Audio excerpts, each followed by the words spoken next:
আসসালামু আলাইকুম এভরিওয়ান, আশা করি সবাই অনেক বেশি ভালো আছেন। তৈরি করে দেখাবো হেলেঞ্চা শাকের চপ বা পাকোড়া রেসিপি। এই শাকটা এমনিতে লাগাতে হয় না, ফসলি জমি বা বাড়ির আশেপাশে এমনিতেই হয়ে থাকে, কিন্তু শাকটা খেতে চমৎকার লাগে।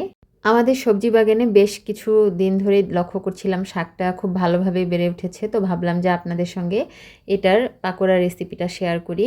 তো রেসিপিটার জন্য প্রথমে এখানে আমার হাফ কাপ বেসন লাগছে। এখানে আমি অল্প অল্প পানি মিশিয়ে একটা ব্যাটার তৈরি করে নিব। শুরুতে কিন্তু এখানে কোনো প্রকার আমি মশলা মেশাবো না, শুরুতে অল্প অল্প পানি দিয়ে একটা স্মুথ ব্যাটার আমি তৈরি করে নিব।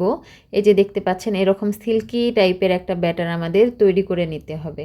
যখন এরকম ব্যাটার তৈরি হয়ে যাবে তারপরে আমরা এখানে মশলা মেশাবো।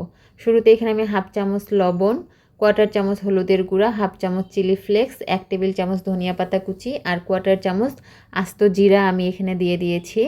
এবার এগুলো ভালোভাবে মিক্সড করে নিয়ে এখানে আমি দিয়ে দিচ্ছি সামান্য একটু খাবার সোডা। সামান্য একটু সোডা দিয়ে মিক্সড করে নিয়ে ভাজার জন্য যে তেলটা আমি চুলায় বসিয়ে দিয়েছি সেখান থেকে 1 চামচ গরম তেল আমি ব্যাটারের মধ্যে দিয়ে ব্যাটারটা ভালো করে আরেকবার মিক্সড করে নিয়ে এই যে শাকটার 3-4টা কলি একসঙ্গে ব্যাটারের মধ্যে ডিপ করে নিয়ে এবার গরম তেলের মধ্যে এটা আমাদের ভেজে নিতে হবে।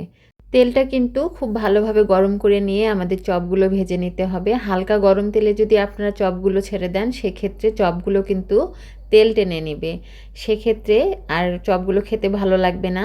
তো এই জিনিসটা মাথায় রাখতে হবে, তেলটা খুব ভালোভাবে গরম করে নিয়ে তবেই আমাদের চপগুলো ছেড়ে দিয়ে এরকম দুই পাশে গোল্ডেন ব্রাউন কালার করে ভেজে তুলে নিতে হবে।